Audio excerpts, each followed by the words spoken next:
What do we mean by death to the world? The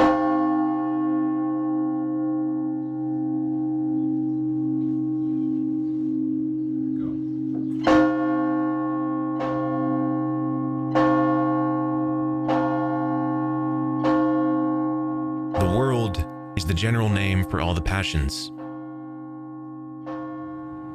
When we wish to call them passions by a common name, we call them the world. But when we wish to distinguish them by their special names, we call them passions.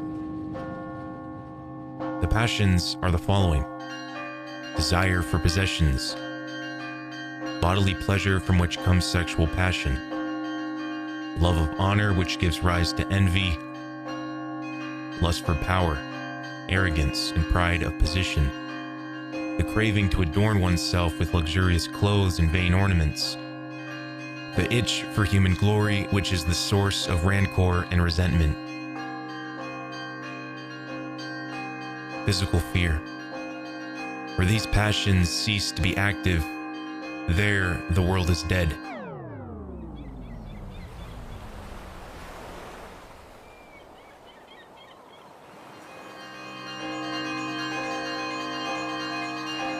Someone has said of the saints that while alive, they were dead. For though living in the flesh, they did not live for the flesh. See for which of these passions you are alive. Then you will know how far you are alive to the world and how far you are dead to it.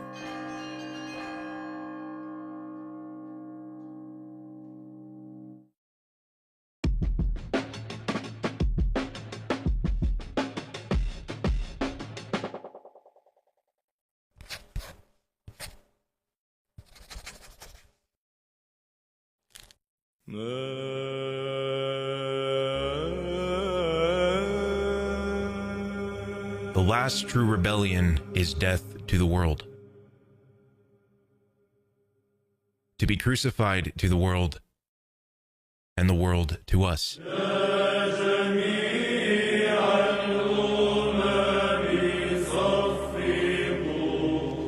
With the seed of dissatisfaction deeply planted in the heart of today's society, rebellion has been a small key to unlock the doors of change. But the rebellion that the world has known is not a fullness of true rebellion. Since our times have come to a point where things can't get much worse, the few remaining lovers of truth must search deeper into themselves and deeper into truth itself. But to get to this point, a revolution must take place. A revolution in the hearts of these lovers of truth. A revolution that annihilates all earthly and worldly thinking, and that nurtures a way of thinking that is not of this world. Because that which is of the flesh is of the flesh, and that which is of the spirit .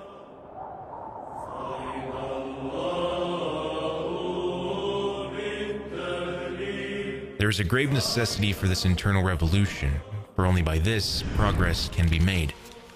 For how can one help a world with festering wounds until one mends one's own wounds? After this spiritual surgery has taken place, true rebellion is an ideal that is attainable.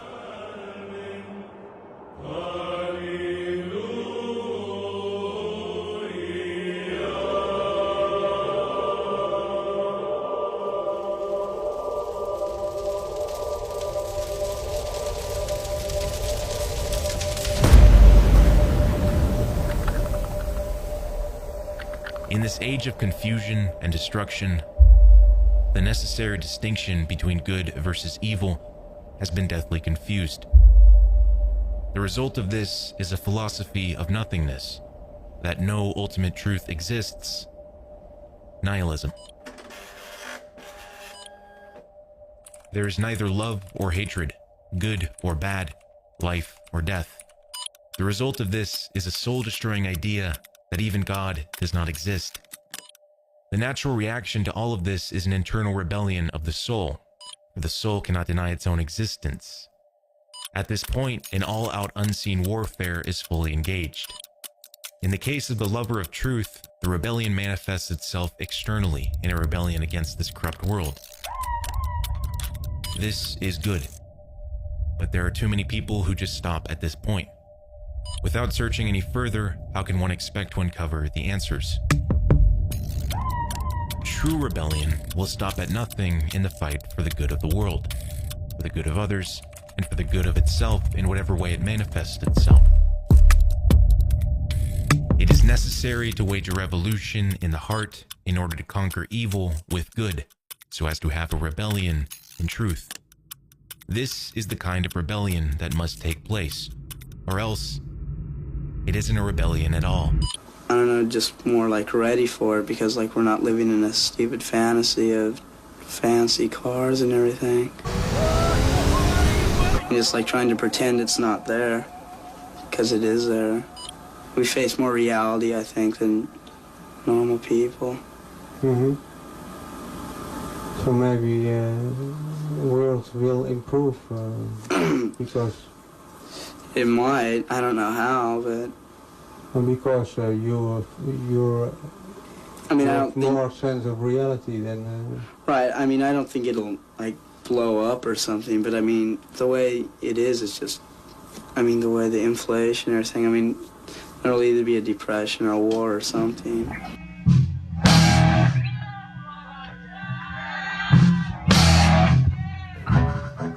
There once was a counterculture with the sole purpose of rebelling against the world. This counterculture was wise in the sense that its philosophy was based on recognizing the corruption.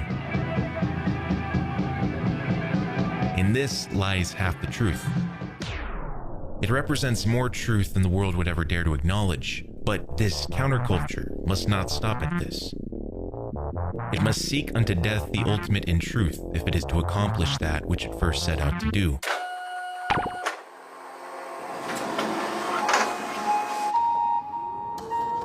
To care for and tend to the world's wounds. This counterculture of punk was something that a handful of truth seekers could easily identify with. For it is very clear that the world is coming to a close. To be a true punk is to have nothing to do with that element which kills, hurts, causes pain, but to cauterize the wounds. To be in the world, but not of the world. In actuality, the true ideals of punk have yet to be introduced, as does the fullness of their rebellion. These ideals and this philosophy are the world's best kept secret, a secret that has been in the souls of those few lovers of truth ever since the beginning of time,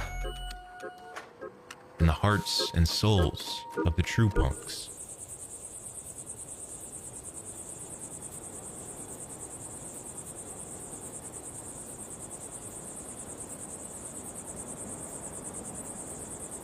The monks. Monks are those who for thousands of years have rebelled against the corruption of this world by severing all chains that bind themselves to the world.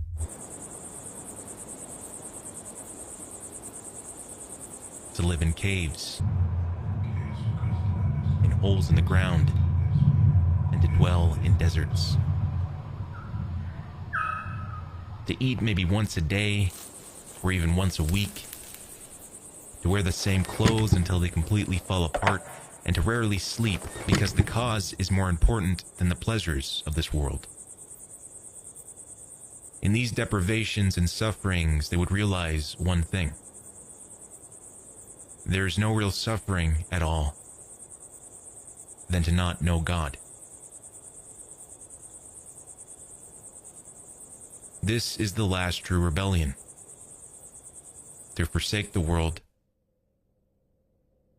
and to embrace God alone.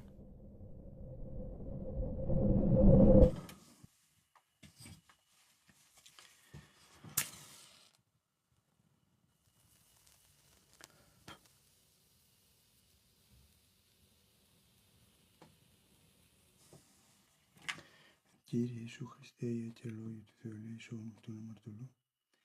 Κύριε Ιησού Χριστέ.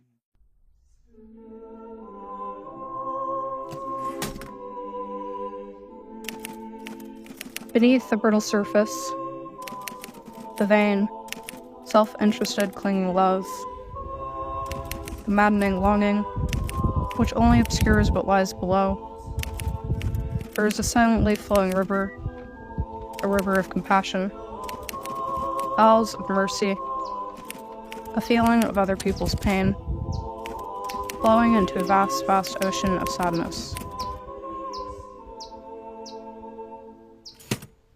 Although it is a sadness, one enters it willingly with joy, for there is such a tenderness in its pain. And at last, in the sadness, there is perfect freedom. This is the love that never dies, a proof of immortality. This is the pain that the crucified one embraced willingly, sharing our pain. This is the cross he asks us to bear. This is the death he asks us to die. And at last, in this death, there is perfect peace.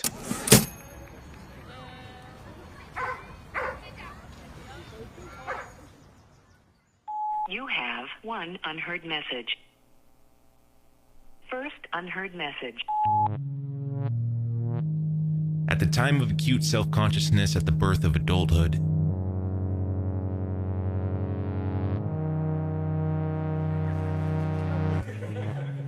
when the soul is still innocent and open, has not been hardened, and the world is a big apple with possibilities that are seemingly limitless, and relationships can seem to be so perfect and so easily perfect, and the soul has just been awakened to the intense sense of personhood, selfhood, and asks, for the first time, the question of who he is and why he's here. The soul is wide open, and it seeks to go beyond itself. The person feels deeply and intensely, having not yet learned to block and hide these feelings which later prove too painful. And he longs to share this feeling, this self-awareness, this intensity, this pain with others, and to feel what others feel. Everything is poured out freely, sometimes too freely. And there is no attempt to guard one's inner world from being trampled on. The child who has never been hit by a car, if he is not told of the dangers, will have no fear of walking into a busy street. However, when the person gets older, as time passes, the perfect soulmate relationships which began so intensely like a wondrous blossoming flower become because there was nothing higher to hold them together.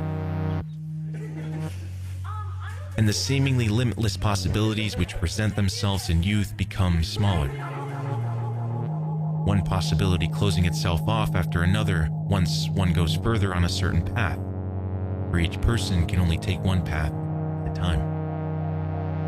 And then occurs what has formerly been feared and rejected. A layer forms on top of the raw person. And it cannot be helped. Pure vulnerability is too painful. Attempt at an answer.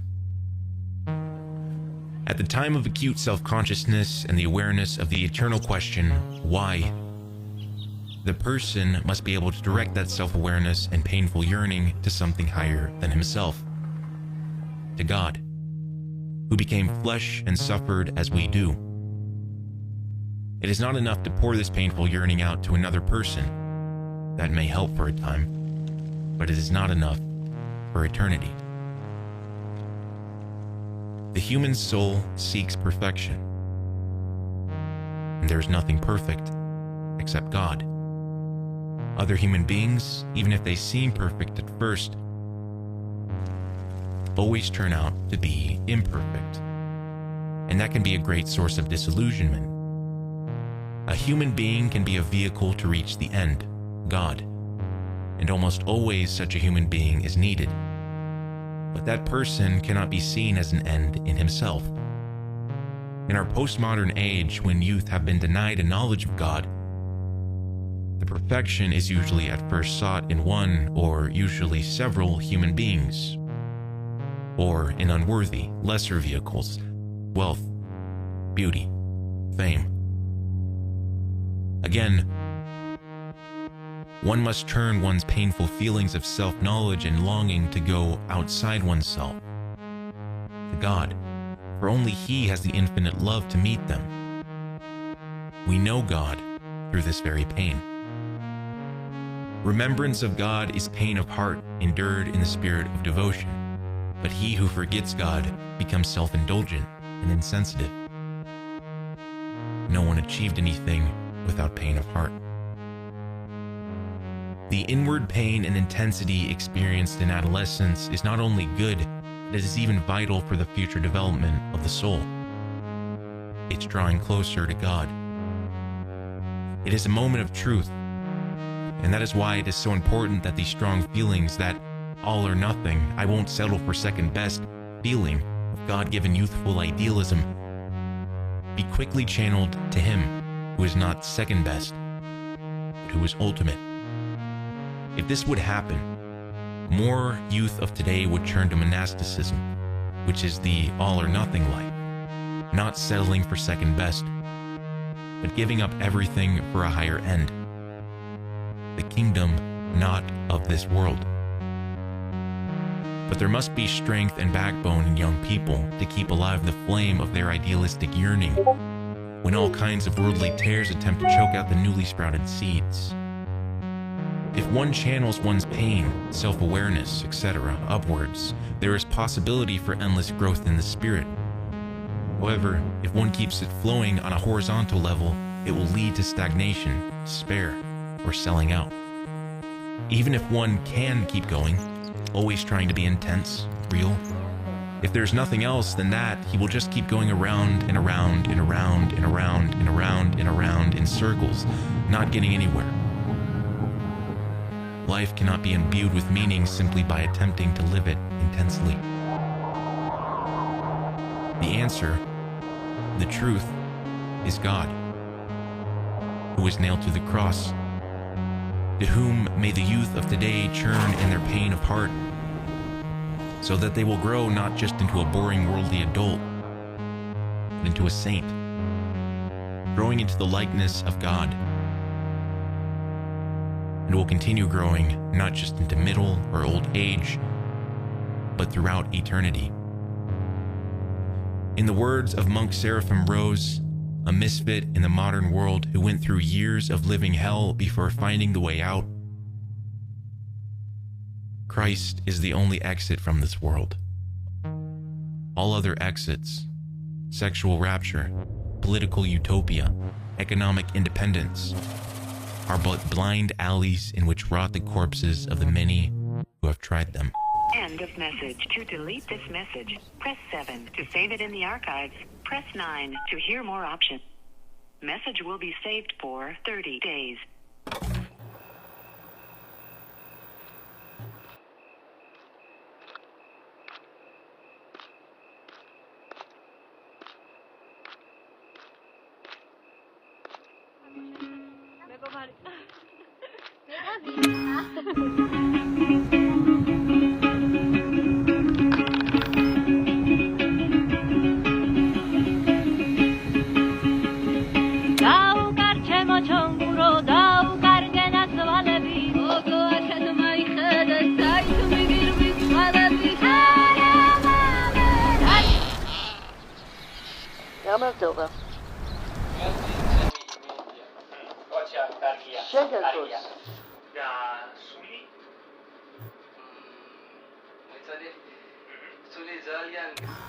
Do you know the central square in Tbilisi? During the demonstration, the government speakers and the speaker's rostrum stood there. Behind them, on the building of the executive committee of the Communist Party, there always hung portraits of the party leaders in full figure, 2 floors in height. At the peak of the demonstration, when the entire square was packed with people, and while a member of the government was delivering a speech, suddenly the gigantic portrait of Stalin burst into flames.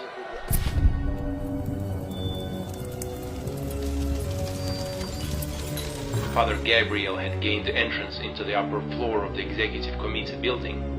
opened a window and poured kerosene on the back of the portraits. Is this a legend? Some things, of course, have been enshrouded by legend. But he burned the portraits.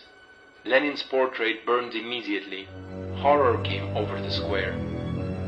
They all froze from fear and everything became still. While the pictures of the leaders were in flames, from the second floor window Father Gabriel gave a sermon.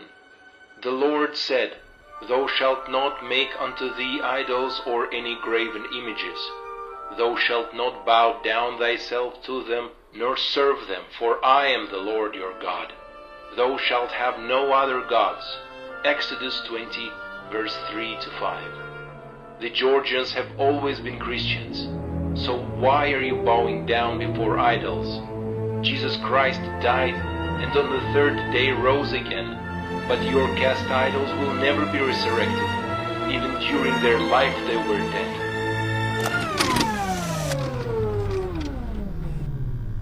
Evidently he also said another phrase, and perhaps more.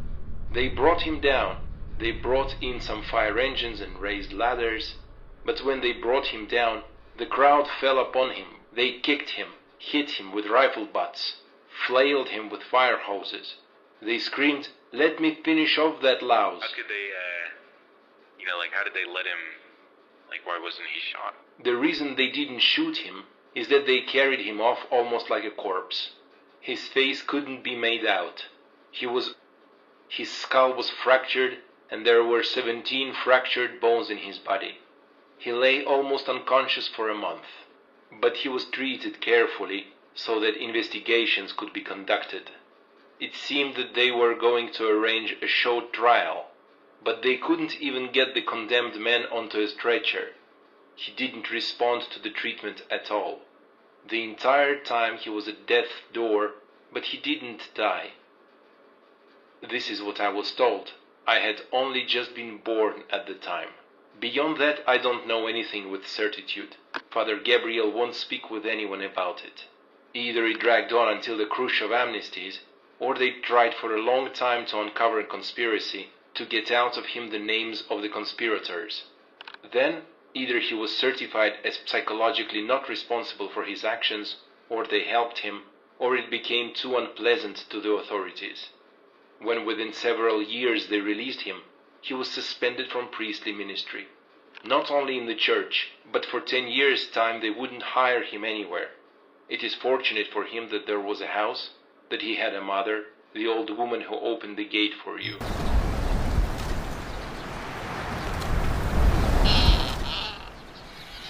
Ja, men till det.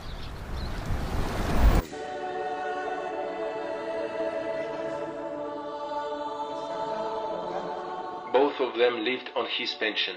Since he was a certified lunatic, he was allotted by the state 17 rubles a month.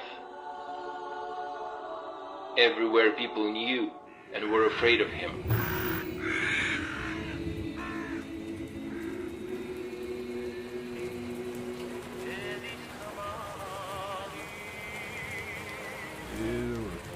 Gabriel.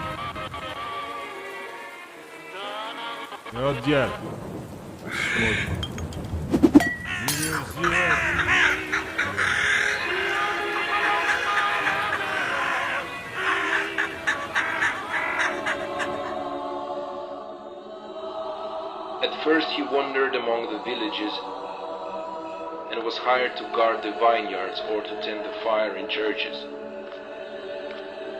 Then his mother became paralyzed from all the trauma and he could no longer go anywhere. For several years he could be found sitting at the portico of some church with an outstretched hand.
granted the ultimate privilege of hanging on the cross, and the tears of joyful, liberating pain flood your eyes, and you taste the sweetness and the perfect freedom of dying to this life, then you no longer feel anger or rage, and you know what it means to forgive everyone.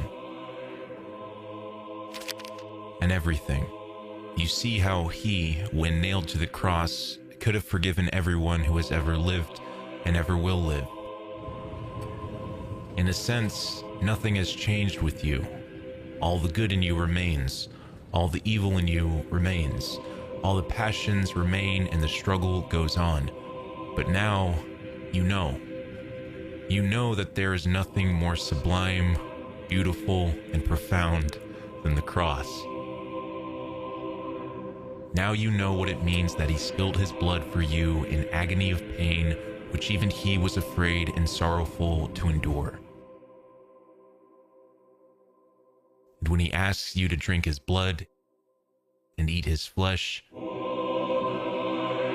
are ready to shed your blood too, to take up your cross and follow him, to share in what he is, in his ultimate liberating love.